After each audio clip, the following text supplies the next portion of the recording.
تو میں چاہوں گا کہ خان صاحب کی توجہ میری گفتگو پر مرکوز رہے تاکہ میں اپنے ضمیر کی آواز ان تک پہنچانے میں کما حق عہدہ برا ہو سکوں۔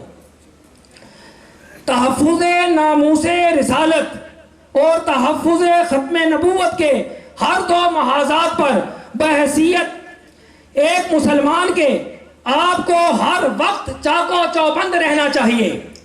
ان محاذات سے پسپائی ایمان کی تباہی کے سوا کچھ بھی نہیں، اور یہ سیاسی حمایت تحفظ ناموس رسالت اور تحفظ عقیدہ ختم نبوت کے ساتھ مشروط ہے۔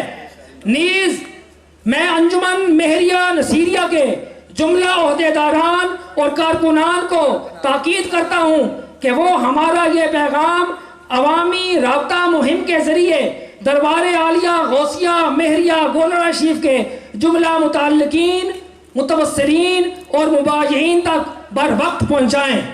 خان صاحب، اگر آپ نے اپنے ان وعدوں کی پاسداری کی تو دین و دنیا کی سرخروئی آپ کا مقدر ٹھہرے گی انشاءاللہ۔ اور اگر خدا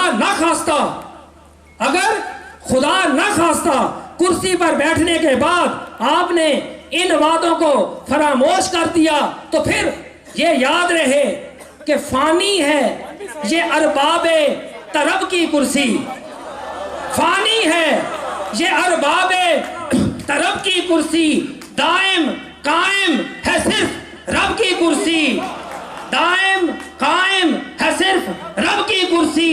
عمراں ہو نواز ہو کہ زرداری ہو، عمراں ہو نواز ہو کہ زرداری ہو، دیمک کی لپیٹ میں ہے سب کی کرسی۔ وآخر دعوانا الحمدللہ رب العالمین۔ پیر جامی صاحب، آپ نے کئی بڑی زبردست باتیں کی، تو میں شروع تو ان کا جواب دینے سے اپنی بات شروع کرتا ہوں۔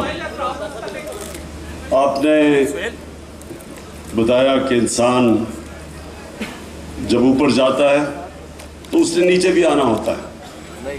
آپ نے جو اصل بات کی وہ یہ کہ جب انسان اوپر جاتا ہے تو وہ بہت کم ظرف بیوقوف انسان ہوتا ہے جو سمجھتا ہے کہ میں نیچے نہیں آؤں گا۔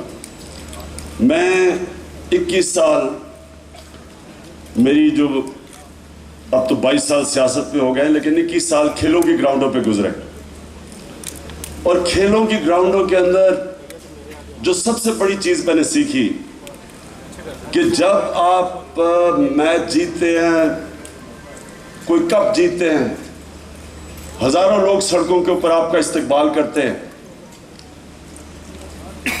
آپ کبھی بھی اپنے پیر زمین سے اٹھنے نہ دیں، کیونکہ تھوڑی دیر کے بعد وہ دن آ جاتا ہے جب آپ میچ ہارتے ہیں تو لوگ آپ کو انڈے مار رہے ہوتے ہیں۔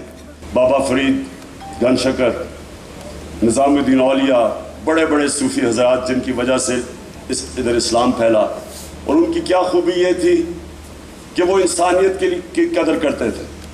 کوئی بھی کسی مرضی دین کا بھی آ جائے تو وہ بڑے انسان تھے، اور دوسری چیز تھی وہ انسانوں کو اکٹھا کرتے تھے، تقسیم نہیں کرتے تھے۔ آج آپ کی بھی ہمیں ضرورت اسی ہے کہ ملک تقسیم ہوا ہے، ہم نے اس ملک کو اکٹھا کرنا ہے۔ اس دلدل میں سے اگر نکلنا ہے تو ملک کو ایسے چلانا ہے جو کبھی پہلے نہیں چلایا گیا، اور لوگوں کو بھی سب کو مل کے اگر ایک دفعہ قوم اکٹھی ہو جائے تو یہ جو آج ہم گر رہے ہیں نیچے، جو تباہی کی ہے اس ملک کی، جو چوری اور کرپشن کی وجہ سے ملک کھوکھلا کر دیا، ہم انشاءاللہ اس سارے کرائسس سے نکل سکتے ہیں۔ آپ کی آج مجھے خوشی بھی ہے کہ پیر جامی صاحب آپ نے ہماری حمایت کی۔ میں چاہتا ہوں کہ آپ ہماری مدد کریں ملک کو اکٹھا کرنے کے لیے۔ یہ جو تقسیم کیا جاتا ہے، نفرتیں پھیلائی جاتی ہیں، کوئی بھی قوم، یہ تو بڑا آسان ہے دشمنوں کے لیے، ڈیوائیڈ اینڈ رول، آپس لوگوں کو تقسیم کرو اور پھر ان کے اوپر قابض ہو جاؤ۔ اور میں آخر میں یہ بڑے واضح طور پہ کہتا ہوں کہ کوئی بھی اپنے آپ کو مسلمان نہیں کہہ سکتا جو نبی صلی اللہ علیہ وسلم کو آخری نبی نہیں مانتا۔